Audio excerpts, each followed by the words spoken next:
अस्सलामुअलैकुम वरहमतुल्लाह। मेरे दोस्तों, मेरे बुज़ुर्गों, सुनने वाली मेरी बहनों, आज आपके सामने ये बयान करूँगा कि कौन सी चीज़ें हैं, कौन से काम हैं जिनके करने से इंसान अमीर हो जाता है, खुशहाल हो जाता है, और कौन से काम हैं जो करने से इंसान गरीब हो जाता है और बदहाल हो जाता है, तंग दस्त हो जाता है।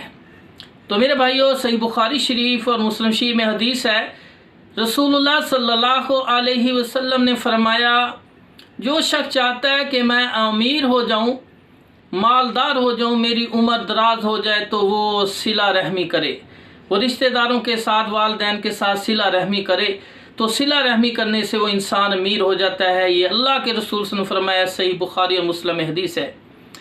और अगर वो सिला रहमी नहीं करता, वालिदैन के साथ उनकी खिदमत नहीं करता, उनके साथ तावन नहीं, माली तावन नहीं करता, इस तरह रिश्तेदारों के साथ वो अगर उनके साथ कोई भलाई के काम नहीं करता, उसके अखलाक से रिश्तेदारों को नहीं बुलाता और आना जाना छोड़ देता है, और जो काम तुम कर सकते हो उनकी हेल्प में वो नहीं करोगे, तो इससे तुम तंगदस्त हो जाओगे, तुम्हारी अंदर गरीबी पैदा हो जाएगी, तुम बदहाल हो जाओगे।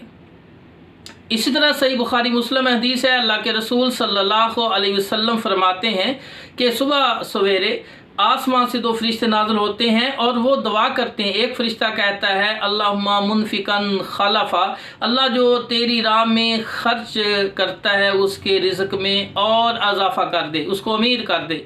और जो बंदा अल्लाह, दूसरा फरिश्ता दुआ करता है, अल्लाहुम्मा मुमसिकन तलफा, अल्लाह जो तेरी राह में खर्च नहीं करता उसके अल्लाह रिस्क में तंगी कर दे, उसको गरीब कर दे, उसको बदहाल कर दे। तो मेरे भाइयों, ये दूसरा पॉइंट था जिसमें पता चलता है कि ये काम करने से, सदका देने से, अल्लाह की राह में सदका देने से रिज़्क़ में इजाफा होता है, इंसान अमीर हो जाता है, खुशहाल हो जाता है। और सदका ना देने से इंसान गरीब हो जाता है, बदहाल हो जाता है, तंग दस्त हो जाता है।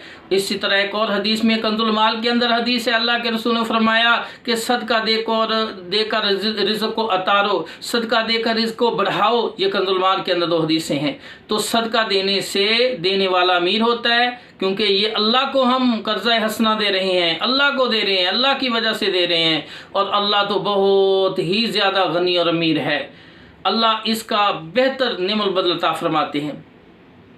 इसी तरह एक पॉइंट ये है कि जो लोग जल्दी जल्दी नमाज पढ़ते हैं, सुन्नत के मुताबिक नमाज नहीं पढ़ते, जल्दी जल्दी पढ़ते हैं, हदीस के अंदर आता है कि नमाज उसके साथ से ऊपर नहीं जाती, और वो नमाज उसके मुंह बार दे मारी जाती है, और वो नमाज जो है बदुआ करती है कि तेरा सत्यानाश हो, अल्लाह तुझे बर्बाद करे जिस तरह तूने मुझे बर्बाद किया है। तो जब नमाज बदुआ देती है तो वो बंदा तंगदस्त हो जाता है और गरीब हो जाता है, बदहाल हो जाता है। जब हम सुन्नत के मुताबिक नमाज पढ़ेंगे, जिस तरह हदीस के अंदर आता है, अल्लाह के रसूल सल्लल्लाहु अलैहि वसल्लम फरमाया कि नमाज मस्जिद में जमात के साथ जब पढ़ते हो तो कुछ हिस्सा अपने घर के लिए भी छोड़ दो, नवाफल या सुन्नत को घर के अंदर पढ़ा करो, इससे तुम्हारे घर के अंदर खैर व बरकत पैदा होगी।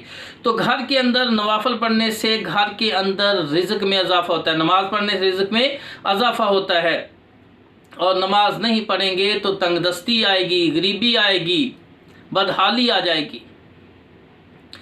इसी तरह एक पॉइंट ये है कि घर के अंदर कुरान पढ़ने से, जिस तरह सूरतुल वाक़िया के बारे में फजीलत है, उससे रिज़्क़ बढ़ता है। और इमाम गज़ाली रहमतुल्लाह मुजर्रबत इमाम गज़ाली के अंदर सूरतुल कारिया के बारे में लिखा, बाकसरत सूरतुल कारिया को पढ़ेंगे तो रिज़्क़ में, रोज़ी में इजाफा होगा।